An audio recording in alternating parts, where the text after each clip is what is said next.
Shalom, perkenalkan nama saya Angelio Jire Samboaga dan pada saat ini saya akan mengemukakan mitos tentang seksual dalam masyarakat dan penjelasan ilmiah dari para ahli. Meskipun informasi seputar seks sudah sangat mudah diakses melalui internet, namun mitos seputar seks yang menyesatkan masih saja beredar dan dipercaya oleh masyarakat. Mitos yang beredar itu antara lain tentang klimaks, infeksi menular seks, atau IMS, ukuran alat vital, dan masih banyak lagi. Dr. Lawrence Streicher, seorang profesor kebidanan, klinis, dan ginekologi di Fakultas Kedokteran Feinberg, Universitas Northwestern, mengatakan bahwa ia kerap mendengar tentang mitos-mitos itu.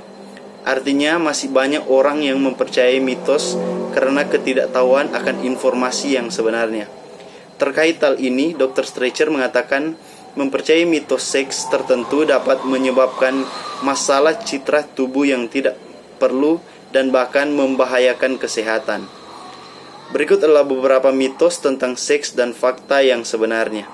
Yang pertama, kebanyakan wanita mempercayai klimaks saat berhubungan seks. Banyak wanita yang datang kepada kami berpikir ada yang salah dengan mereka karena mereka tidak mencapai klimaks saat berhubungan seks, kata Streicher. Saat kami memberitahu mereka bahwa hal ini normal terjadi, mereka terkejut, kata Dr. Streicher.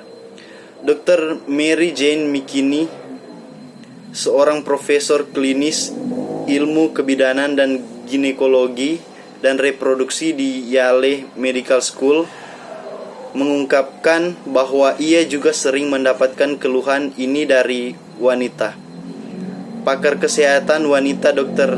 Jennifer Widder mengatakan hanya beberapa wanita yang dapat mencapai klimaks dari hubungan seksual saja. Para ahli juga masih memperdebatkan apakah wanita bisa mendapatkan klimaks hanya dari penetrasi saat melakukan hubungan. Sebagai besar wanita membutuhkan rangsangan klitoris untuk mencapai klimaks, kata Widder. Streicher menyalahkan budaya pop seperti film telah menciptakan ekspektasi pada wanita dan pria bahwa mereka akan mendapatkan klimaks yang luar biasa saat berhubungan seks. Nyatanya hal itu tidaklah selalu benar. Yang kedua, seks akan lebih baik saat berusia lebih muda. Kita tentu pernah mendengar bahwa seks di usia muda adalah yang terbaik. Namun Widder mengatakan bahwa kondisi ini tidak sama pada setiap individu. Meskipun dorongan seks pada tiap individu bervariasi karena berbagai faktor, namun kebanyakan dari mereka melaporkan masih memiliki kehidupan seks yang hebat hingga usia 60 tahun dan seterusnya. Wanita yang lebih muda memang memiliki keuntungan dari tingkat hormon yang tinggi, tetapi ada banyak faktor lain yang mempengaruhi seks yang memuaskan, kata Streicher. Sebenarnya seks yang indah bukan ditentukan usia, namun lebih pada hubungan yang memuaskan dan pasangan yang lebih baik menjadi perhatian para wanita. Banyak wanita menemukan bahwa kenikmatan seks merupakan kenikmatan seiring bertambahnya usia. Satu masalah yang sering ditemui oleh wanita yang berusia lebih tua adalah kekeringan pada vagina. Yang ketiga, vagina akan kendor jika aktif secara seksual. Kamu pasti pernah mendengar istilah kendor atau tidak kencang berkaitan dengan vagina. Nah, Widder menyebutkan bahwa mitos yang satu ini benar-benar salah. Sering melakukan hubungan seks tidak akan menyebabkan otot vagina menjadi kendor. Faktor-faktor seperti memiliki banyak anak, usia, dan obesitas memang dapat melemahkan otot-otot dasar punggul, kata Widder. Namun, kendornya otot-otot dasar punggul berbeda dengan vagina dan bisa diatasi dengan berbagai latihan dan penanganan medis yang tepat. Yang keempat, kamu tidak bisa terlalu IMS jika berhubungan seks hanya dengan satu orang.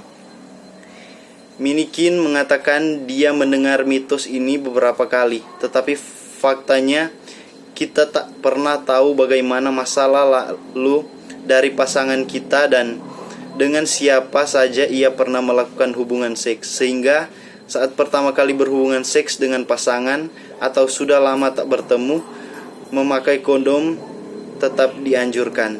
Dengan demikian kamu akan terhindar dari berbagai penyakit menular seksual termasuk herpes, chlamydia, gonore, sifilis, dan HIV. Hal ini terjadi pengecualian jika kamu dan dia setia dan rutin memeriksakan kesehatan alat reproduksi. Yang kelima, vagina tak bisa menerima penis yang terlalu besar.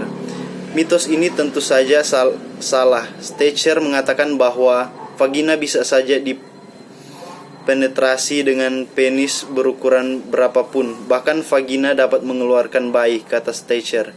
Jika memang penis pasangan terlalu besar, wanita secara otomatis akan mengundurkan dasar punggulnya. Namun memang dianjurkan untuk melakukan lebih banyak pemanasan atau menggunakan lebih banyak pelumas, kata Stecher. Itu saja yang dapat saya sampaikan dan terima kasih.